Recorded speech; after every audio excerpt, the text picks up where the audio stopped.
Hola amigos de Contexto. Bueno, Julio Ortega Tous y yo no hemos querido dejar de tocar el virus, el coronavirus, este tema, ¿verdad?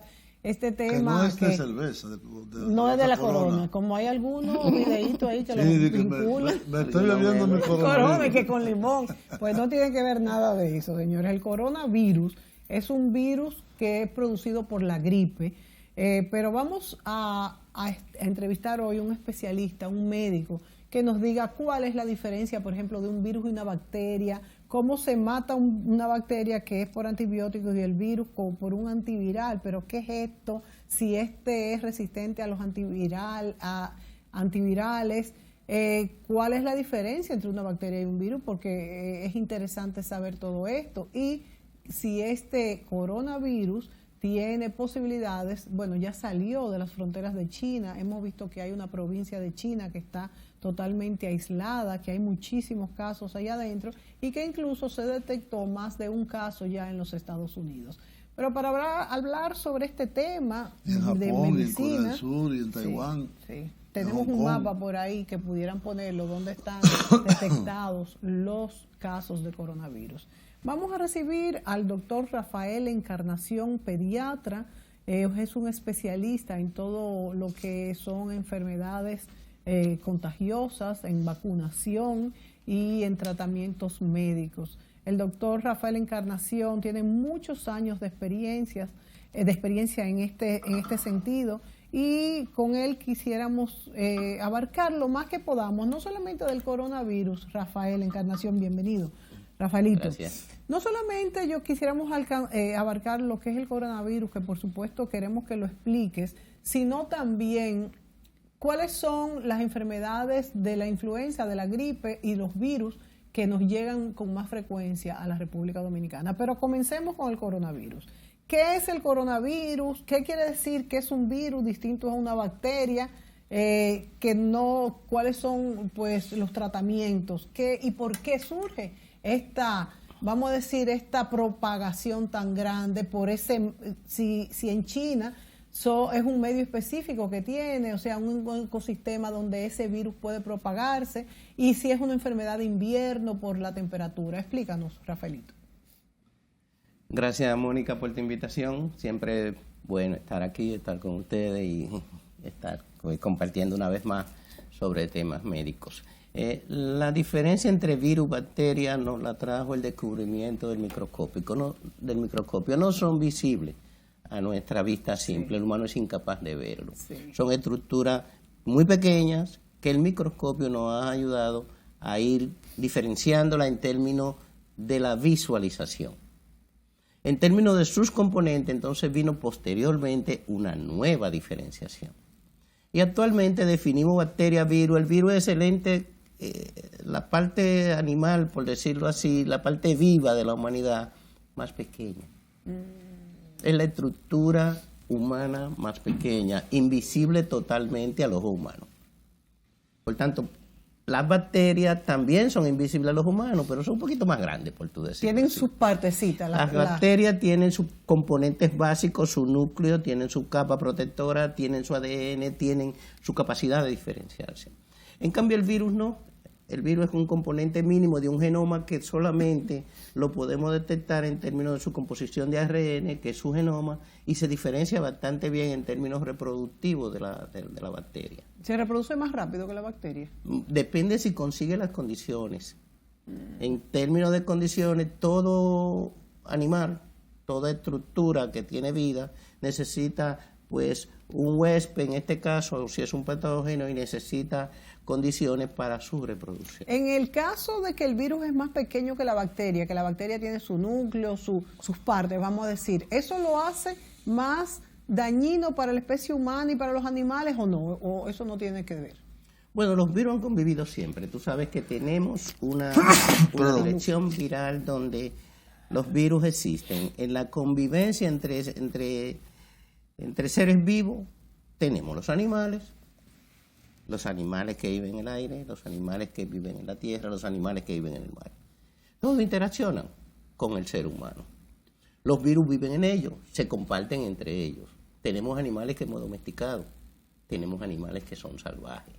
En términos de unidad, de cómo se maneja esto, estos seres vivos, estos animales necesitan poder evolucionar. ¿Cómo evolucionan? Cambiando su fórmula, cambiando su genoma, cambiando su estructura genética. Eso es lo que llaman la mutación. Eso es lo que llaman mutación o recombinación.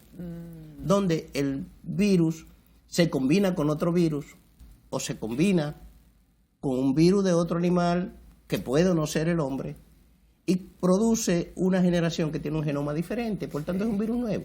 Cuando hablamos del nuevo coronavirus, no es que el coronavirus no era conocido. Desde el 1960 aproximadamente, hace unos 60 años, conocemos el coronavirus. Y hemos conocido 6 formas de coronavirus. Este sería un séptimo. Este sería un séptimo. ¿Y cuáles son las características? Esa capa de proteína que tiene. La capa proteica que diferencia al virus son la glutaminasa, la neuraminasa, son sustancias que rodean al virus. Y lo protegen al mismo tiempo. Y lo protegen hasta cierto punto, ¿no? De encuentro con un ambiente adecuado, el virus se va a reproducir.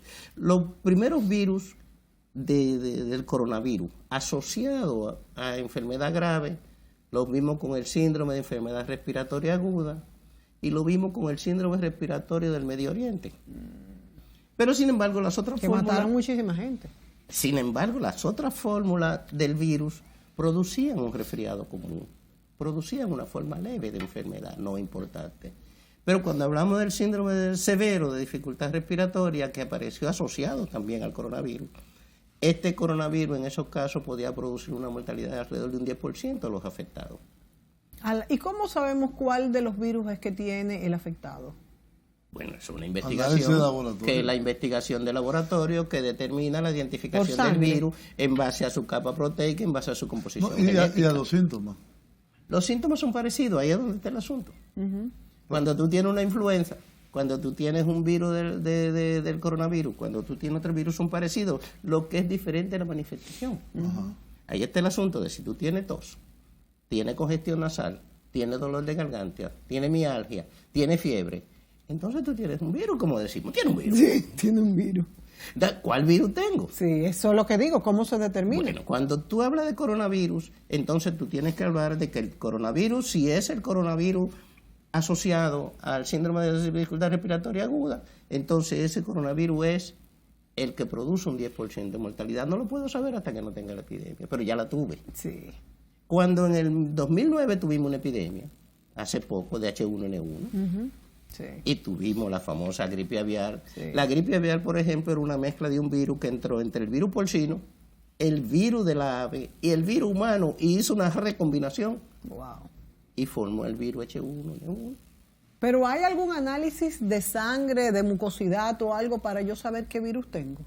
Estamos hablando en forma de investigación o en forma práctica. En forma de investigación, sí. Sí. En la parte investigativa, tú puedes tomar hisopo de Pero cuando tú eres ingresado a un centro de salud, Pero es muy caro, yo creo. ¿cómo determinan cuál es el virus que tú tienes? Bueno, todos son parecidos. Todos producen lo que tú conoces como gripe. Sí, pero por ejemplo, yo veo aquí que dice la organización, un comunicado de ayer de la Organización Mundial de la Salud, que confirma casos de coronavirus en Francia y Australia. Hasta la fecha se han confirmado 1.297 contagios en China, 41 muertes.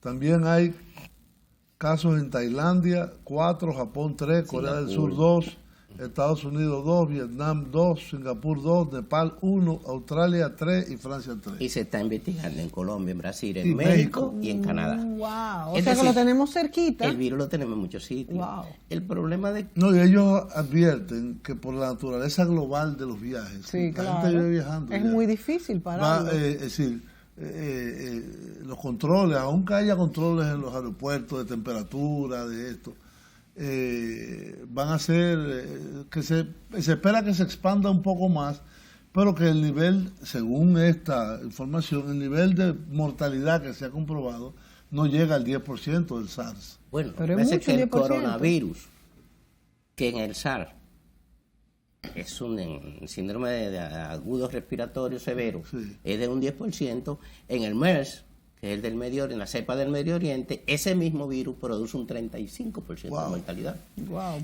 Lo que estamos viendo con este nuevo virus, con el nuevo coronavirus, que es el séptimo. Sí. Este Entonces, se llama Este se llama el virus de Wuhan. 2019, ¿dónde está? Sí, NCOV. Sí, porque empezó a manifestarse En noviembre. En diciembre se empezaron los primeros casos, en enero, principio de este mes se identificó el que era un coronavirus, cuando en esa ciudad de la provincia de Hubei, en China, pero es una provincia que tiene una población de alrededor de 12 millones de personas. Sí. Ya fueron bloqueadas. Actualmente tú tienes bloqueada. Está cerrada. Está cerrada y sus alrededores. Actualmente, en este momento que estoy hablando, podría ser más dentro de poco. Sí. Hay 56 millones de personas bloqueadas en China. Dios mío. Pero no hemos tenido mortalidad fuera de China. No. Y entonces, por ejemplo, pero sí te quiero decir sobre el coronavirus. Hay, por ejemplo, históricamente, las personas que no son entendidas en la materia han oído hablar de la gripe española, que pasó al final del siglo XIX. Que mató muchísimo. No, fue post Primera Guerra Mundial. Post Primera Guerra Mundial. Fue 18, 19 hasta el 20. Pero millones de muertos. Sí, porque el problema de la gripe española fue, en su momento, y esto se ha descubierto posteriormente por el estudio de los genomas de las personas que fallecieron, fue que vino posguerra. Al venir posguerra, los soldados transportaron el virus de un sitio a otro.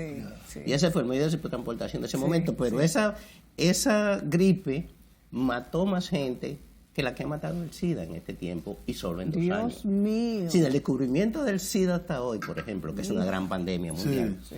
El SIDA ha matado menos gente que la cantidad de gente que mató la gripe española en 2 años. Que para información, no era española. Era más francesa y europea que española. España lo que pasa fue, en este caso, que España lo dio a conocer. Tomó el riesgo.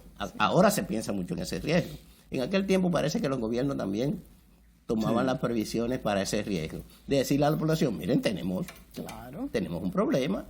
Tenemos un virus que está atacando a la población se está muriendo y nosotros no sabemos de dónde viene, porque en ese tiempo no teníamos las estructuras que tenemos ahora. En Francia. Para identificación. Ya en Francia había muchísimos casos cuando en España la dieron a conocer. Rafaelito, nos tenemos que ir a la pausa, pero cuando vengamos a mí me gustaría que tú nos dijeras si es por síntomas o es por análisis científicos que se dice, bueno, ya apareció el primer caso en Canadá, por ejemplo. ¿Cómo se hace esto? Porque yo me imagino que llega muchísima gente con gripe al hospital, ¿verdad? ¿Cómo se hace el primer caso y hasta cuándo se sigue haciendo para comprobar que es cierto que llegó y no que es una gripe más? Nos vamos a la pausa y volvemos.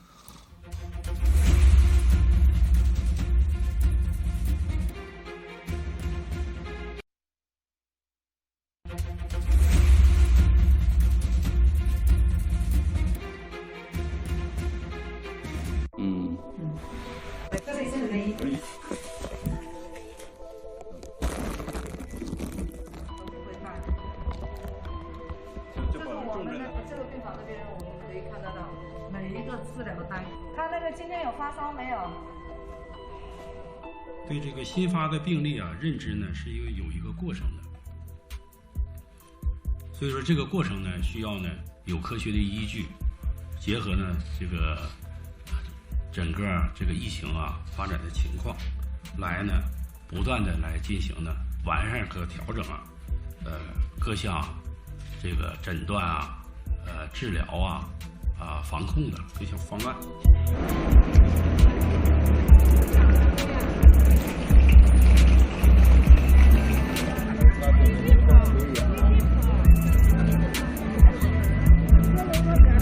I think that there's no reason for panicking over this. It is a serious illness and it has to be taken seriously, much like the SARS outbreak. What's very encouraging this time around is that people are acting much more quickly than they did with SARS. "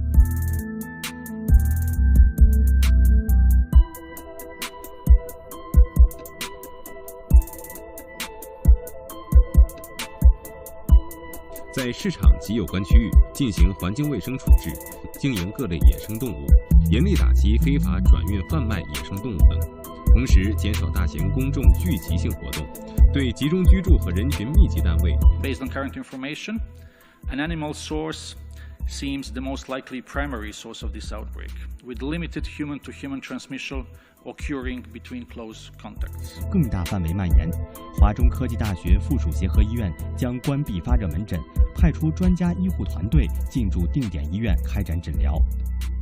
的登记与普通的信息登记不同，在这一次的信息登记当中，除了他个人信息之外，还要详细登记他的住址信息，他是否去过华南海鲜市场，包括他的密切接触人群当中是否有发热病史等等。那么在信息登记结束以后呢，医护人员会给他进行一个指脉仰的一个检测，来初步判定他是否是一个重症。据了解，华中科技大学附属协和医院在疫情发生后，然后肯定还是会很担心的，毕竟人流量这么大。新闻上、微博上一直都在刷那个信息，也比较关注这个。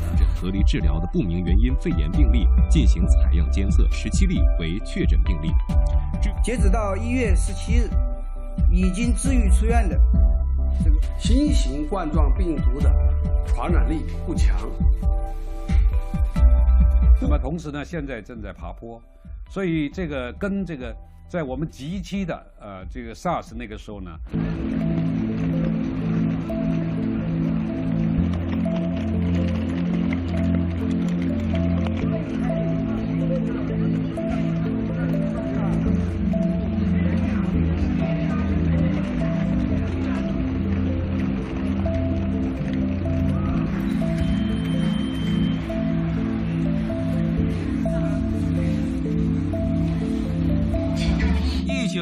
传播途径以呼吸道传播为主，病毒存在变异的可能，疫情存在着进一步扩大的风险。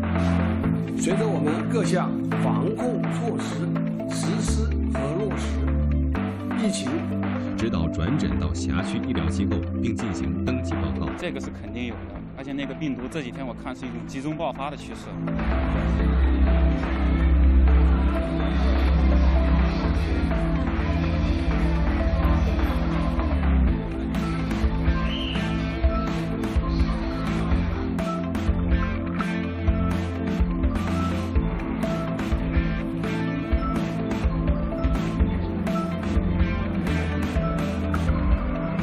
Cases should be expected in other parts of China and possibly other countries in coming days.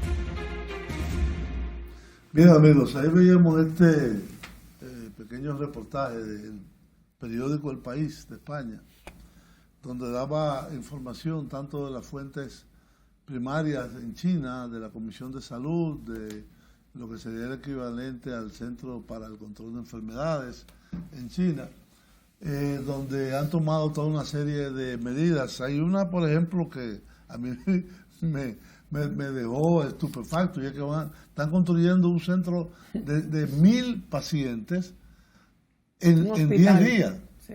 Nuevo, de nada, de cero. Y la respuesta que ha dado China, la verdad, específicamente para tratar el coronavirus en Wuhan, que es la ciudad donde se detectó y es más afectada.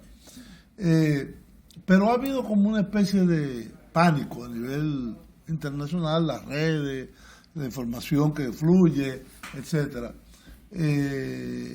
Anteriormente no había nada de eso. Ahora, ¿qué debe tener un país? ¿Qué medida debe adoptar un país para prever? Porque yo vi ahí, al final del reportaje, que tenían como unos aparatos para ir a la gente que iban saliendo de los aviones, para irle midiendo, no sé si la temperatura o qué cosa. Es decir, ¿estamos nosotros a ese nivel? Bueno, fíjate que hay varios niveles. En mi caso, yo básicamente atiendo a los pacientes graves. Yo soy intensivista.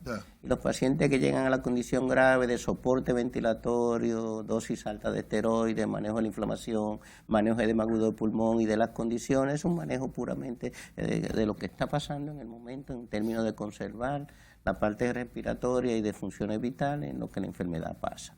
Las medidas de precaución están establecidas más o menos en algunos protocolos, dependiendo de las posibilidades propias de cada país. En términos generales, se exige un sensor que pueda detectar la temperatura en cada paciente, en cada persona que entra al país, por cualquier vía. Sí. Estos sensores no están disponibles en la mayoría de los países pobres. Aquí no tenemos esos sensores, que son de masa, donde pueden identificar rostros, identificar si esa persona tiene una temperatura de 38 grados, 101 Fahrenheit o más, que determina que esa persona tiene fiebre y que es sospechoso. Sí.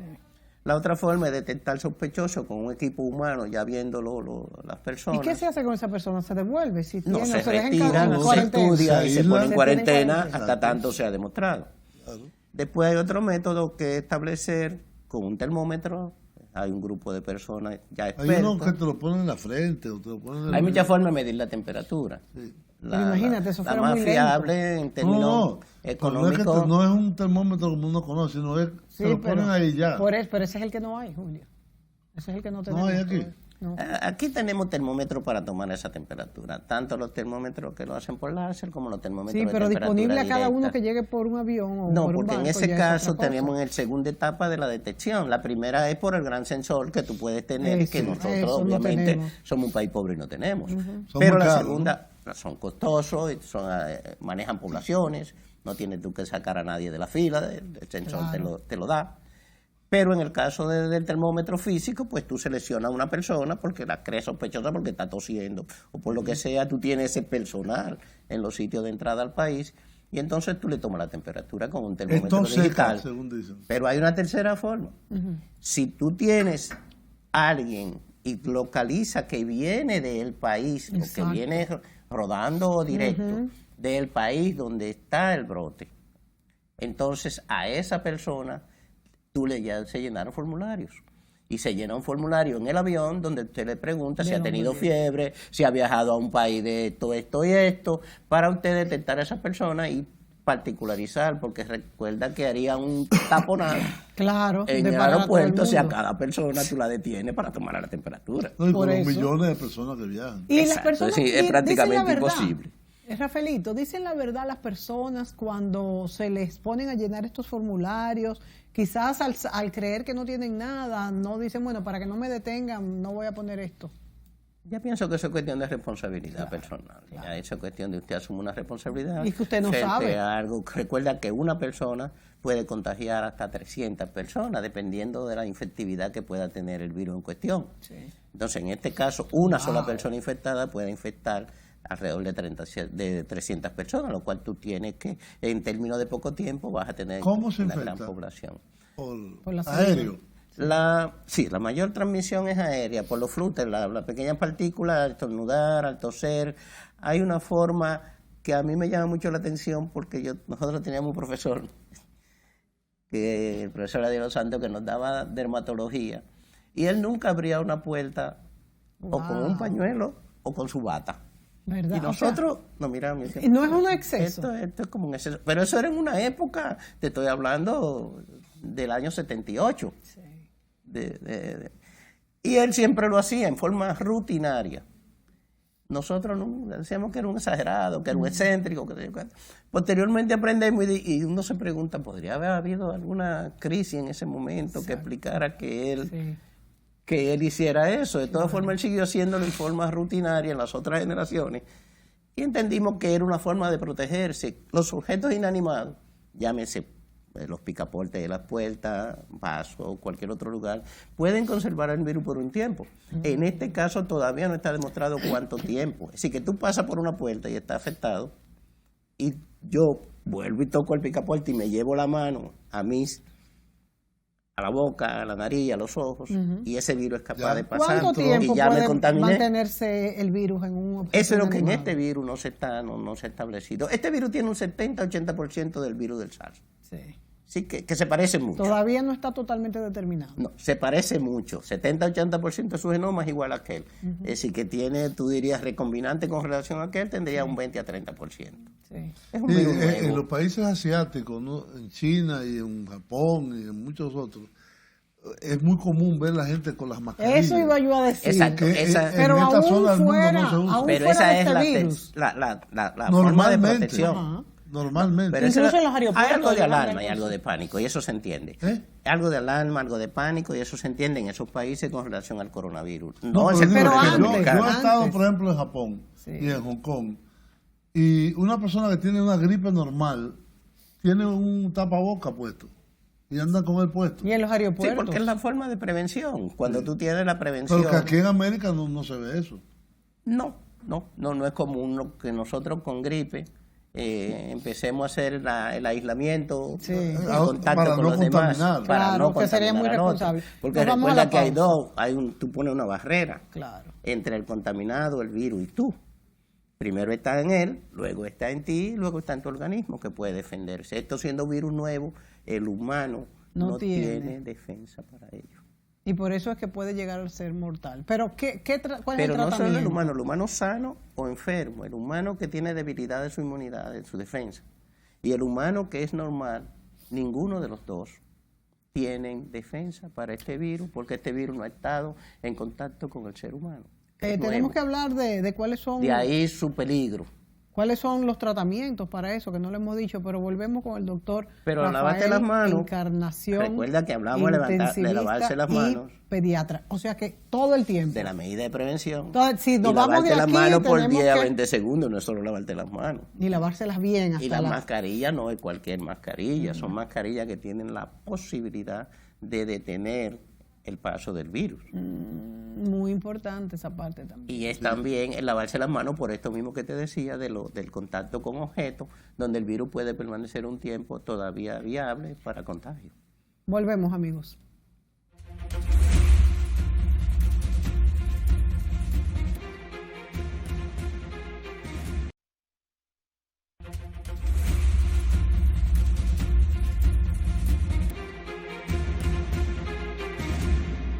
Bien, amigos, continuamos la entrevista con el doctor Rafael Encarnación sobre este brote de coronavirus, nueva mutación que ha aparecido en la ciudad de Wuhan, en China, que ha producido más de 1,000 casos y más de 40, 50 fallecidos. Las cifras van lejos ya. Sí. Eran 77. Y vamos por 2.500. Hasta mi última información, 2.500 con 80 muertos. Allá.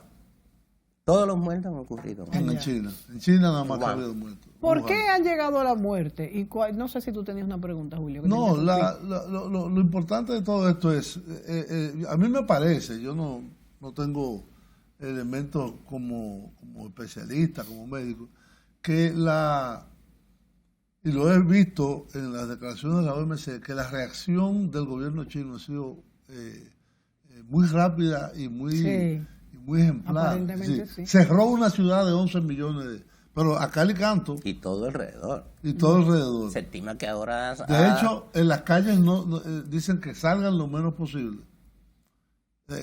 Hay fílmica de las calles casi vacías, las escuelas no están funcionando. Nada que sea multitudinario. No hay aviones, ni trenes, ni carros, ni nada que llegue. Y entonces estos muertos, Rafaelito Encarnación, ¿estos muertos han sido por qué? ¿Por falta de tratamiento? Lo que quería llegar era las principales características son fiebre, tos seca, dolor traqueal, dolor de garganta, luego malestar general, dificultad respiratoria, y luego proviene ya la curación, eso dura alrededor de 7 días. Pero es casi una gripe Es común. una gripe, eso es lo que te digo. Pero en el caso de este virus particularmente, estamos viendo una complicación frecuente que es la neumonía. Eso que aparece temprano y que no es común en los otros tipos o sea que llega neumonía. De infección por los demás virus, el coronavirus o de la influenza, porque en términos de sintomatología, el virus de la gripe, como nosotros la conocemos, sea influenza o no, y la infección por coronavirus en términos de sintomatología es muy parecida. ¿Cuál es la diferencia entre influenza y gripe común? La influenza produce una forma de gripe con las mismas manifestaciones: tos, fiebre, malestar general, mialgia, dolor en el pecho. Entonces, hay una parte que este virus tiene que la diferencia un poquito, que es el escalofrío, que es la aparición temprana de neumonía, lo que ha creado en él una letalidad un poco más alta que el virus de influenza. El virus de influenza normal, de la influenza estacionaria, tiene una mortalidad alrededor de 0.1. Es muy baja. ¿Y este? Este no sabemos todavía porque no hemos terminado, pero por donde van las estadísticas, que son 80 defunciones en alrededor de 2.500 casos, estaríamos por debajo de un 5%. Por debajo de un 5%. Es decir, que todavía es baja. ¿Con Sin qué embargo, se ha hay otro tratado? coronavirus, el del síndrome de dificultad respiratoria aguda, que es de un 10%. Y el del MERS, que también es un coronavirus, que fue de un 35%. Es decir, que el coronavirus es un virus que es, por lo que hemos visto hasta ahora, más letal que lo que sería la influenza. La gente que se nosotros pregunta también conocemos. por qué corona. Y en uno de los Sí. reportajes que yo traje, pero que no se van a pasar en la edición, es que Lo corona tiene como una corona arriba. De Tiene un proteínas. halo, Un halo. alrededor de su capa, de su Que protección. parece una corona. Y entonces ese halo semeja a una corona. Y es de por eso proteínas, se le ¿verdad, llama coronavirus. doctor? Es un elemento proteico. Con Que lo protege al mismo tiempo una el virus. hemaglutinina junto con una glucosamida, con una neurosamida. Entonces, ¿con qué se da tratamiento a estos pacientes afectados? Porque no con antibióticos. No, los antibióticos. Hasta que no tenga neumonía. Ya una vez tenga neumonía, sí se le da antibióticos. En ese caso estamos hablando de neumonía bacteriana como complicación de una infección viral. Sí, exacto. Entonces, los primeros, vamos a decir, medicamentos serían antivirales. Los antivirales, aún en la misma influenza, están en mucha discusión y mucha controversia. La mayoría de nosotros preferimos que no, excepto personas más susceptibles, personas con defensa disminuida, Ancianos, o en los o casos niños de pequeños. contacto o contagio, en los casos severos. Entonces, el uso de antivirales, que la mayoría de los que se están usando ahora son inhibidores de la neurosamida, el Tamiflu y el Relenza, que han sido los dos medicamentos más usados. Como este virus, si llegase al país, tiene una alta contagiosidad, por lo que hemos visto en su progresión, y si sospechamos este virus, entonces podemos usar Los antivirales. Tamiflu, podemos también usar el Relenza, que son los antivirales. Pero los antivirales en la gripe común que vemos, Eso, la influenza eso que te iba a tenemos, preguntar. no tienen mucho valor, excepto O en sea, los casos no graves, son porque solo recomendables los actúan antivirales sobre en la la neurosamida, no rompen el ciclo adecuado de reproducción del virus, y estos antivirales son altamente costosos y solo los reservamos para los casos graves, para personas que tienen debilidad en su defensa o para grupos especiales que han tenido contacto con personas que han tenido infección grave. Es importante, doctor Rafael Encarnación, decirle a la gente, cada vez que la gente tiene una gripe, dice, bueno, pero tómate algo. Ustedes como médicos, tú que eres intensivista, tú recomiendas que cuando uno tiene una gripe, que simplemente ni siquiera a veces tenemos dolor de garganta todavía, sino una tos, ¿debemos tomar algo o debemos dejar que pase el ciclo de la gripe? ¿En qué momento sabemos que ya debemos tomar algo? Bueno, y ahí está el signo de la complicación. La parte inicial, el manejo inicial debe ser reposo, debe ser aislamiento relativo, es decir, no asistir a los lugares públicos. Luego, tomar mucho líquido y luego un analgésico que no sea aspirina. En general estamos recomendando para estos casos ibuprofeno o paracetamol, que son dos analgésicos para el malestar general y para la mialgia que produce la gripe, que son adecuados. Si se presenta disnea, dificultad respiratoria o usted es un grupo de riesgo, ¿cuáles son los grupos de más riesgo? Los menores, los niños menores de 2 a 5 años y las personas mayores de 65 años, que son los grupos blancos de toda prevención, el grupo básico a dirigirse, porque es el grupo de mayor mortalidad, en cualquiera de sus variedades. Y luego están las personas con condiciones especiales, diabetes, cáncer, enfermedades debilitantes, desnutrición importante, que afectan sus defensas orgánicas. Entonces, estos grupos los llevamos a un sector aparte, donde ellos deben ser inicialmente los más protegidos. Luego entonces pasamos al gran grupo, que es el caso de estos virus, porque estos virus, ni eso que no tiene la defensa disminuida, ni usted que es un tipo normal no tiene defensa adquirida contra él. Su sistema inmunológico no lo conoce. Entonces no es capaz de atacarlo adecuadamente. de forma Ese inmediata. es el problema serio. Y como viene de un animal, en este caso del coronavirus, hay algunas discusiones sobre si el murciélago pasó por el venado y llegó al hombre, Sí, o si fue el culebra. murciélago que mordió la culebra mordió al murciélago y llegó Pero al anda hombre. entre Pero el el murciélago murciélago es un hábitat, es un lugar natural donde el virus puede vivir. El murciélago. Sí. Pero recuerda que estos animales no son animales de corral, no son animales domesticados, excepto el venado. Pasa como pasó aquella vez con la peste bubónica. Todo el mundo creía que eran los ratones. No, era una pulga que alojaba el ratón. Sí. Entonces vienen las confusiones, vienen las actitudes. Por eso este estudio están siendo muy cuidadosos al decidir cuál es el vector. Pero cerraron el mercado inicialmente, porque el mercado vende animales salvajes, porque el mercado de Wuhan vende animales de diferentes especies exóticas. Sí. Esas especies exóticas y esos virus en ese mercado pudieron haberse mezclado, haberse recombinado. La gente que te vende desde un murciélago vivo hasta una serpiente vibrando, entonces no se sabe. no ¿Qué sabes mutación? tú si esos virus pudieran haber mezclado con algún otro virus de un animal de corral o del mismo humano y hacer la parte recombinante esta que llamamos mutación y crear este nuevo coronavirus. Rafaelito, ¿qué tan cierto hay en ese dicho popular que dicen que mientras uno más se enferma, más las defensas aprenden y pueden combatir enfermedades? ¿Es esto cierto? Sí, nosotros tenemos una memoria inmunológica. La memoria inmunológica es la de haber padecido la enfermedad. Esta memoria inmunológica se puede activar también por las vacunas. Sí. Pero nosotros activamos, y como son virus humanos y nos relacionamos entre humanos, pues cada vez que yo estoy en contacto contigo, yo refuerzo mi inmunidad. Lo que llaman inmunidad de rebaño en algunas personas. De rebaño. Es que tengo contacto contigo, pero yo tengo mis defensas se están cayendo al tener contacto contigo que tiene la enfermedad, mis defensas se reactivan y yo todo el tiempo mantengo mis defensas, pero eso es en los virus asociados a humanos, porque nos relacionamos con humanos. Cada vez hay una discusión sobre la relación estrecha que estamos teniendo en estos tiempos, los animales y los humanos, si esto es beneficioso, si esto ha traído nuevas enfermedades. Sí. Hasta hace poco, de los 1.500 virus aproximadamente, de los 1.500 patógenos que teníamos los humanos, 60% provenían del sector animal. Pero todas las recientes enfermedades, de la enfermedad de los legionarios hasta hoy, con el SARS, el MERS y nuestra nueva enfermedad que trae este virus nuevo, 75% de las enfermedades están asociadas a nuestro contacto con animales. Wow, mucho, ¿eh? Entonces, las recientes enfermedades, 3 de cada 4 están relacionadas con nuestro contacto con animal, sea que venga de China, que come de todo, como decimos, los chinos comen todo lo que se mueve.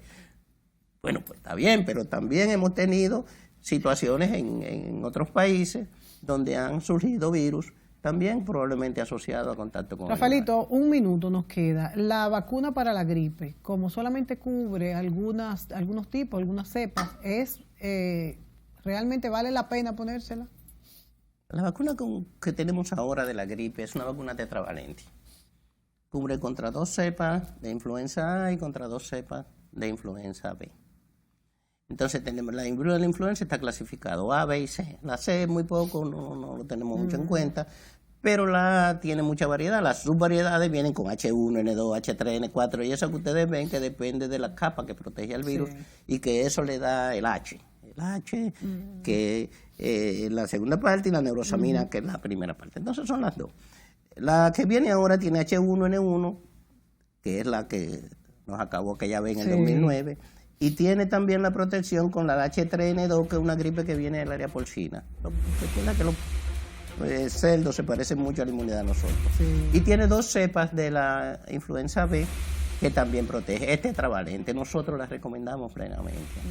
Nuestro país no tiene hasta el momento nuevo coronavirus.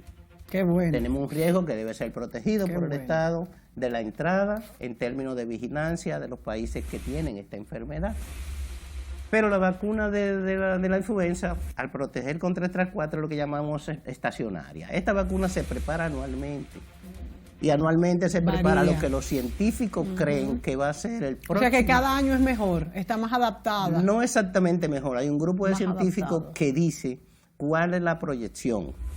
Y esa vacuna se prepara ese año para esa proyección. Si lo que tenemos proyectado es va a ocurrir la vacuna A, H5N3, bueno, pues la vacuna A, la vacuna de este año debe tener A, H5N3. Y esa vacuna protege entre un 50 y 65%, no es sumamente efectiva, porque como decíamos, protege contra el virus de la influenza estacionaria, pero no te protege contra los otros virus que son capaces de producir el resfriado común. Rafaelito, te tenemos que volver a traer al doctor Rafael Encarnación, pediatra, intensivista, porque estos temas médicos son pero muy, muy importantes y sabemos que a usted le interesan muchísimo. Muchas gracias por estar aquí compartiendo esta sabiduría. A ustedes, amigos, por sintonizarnos y hasta mañana.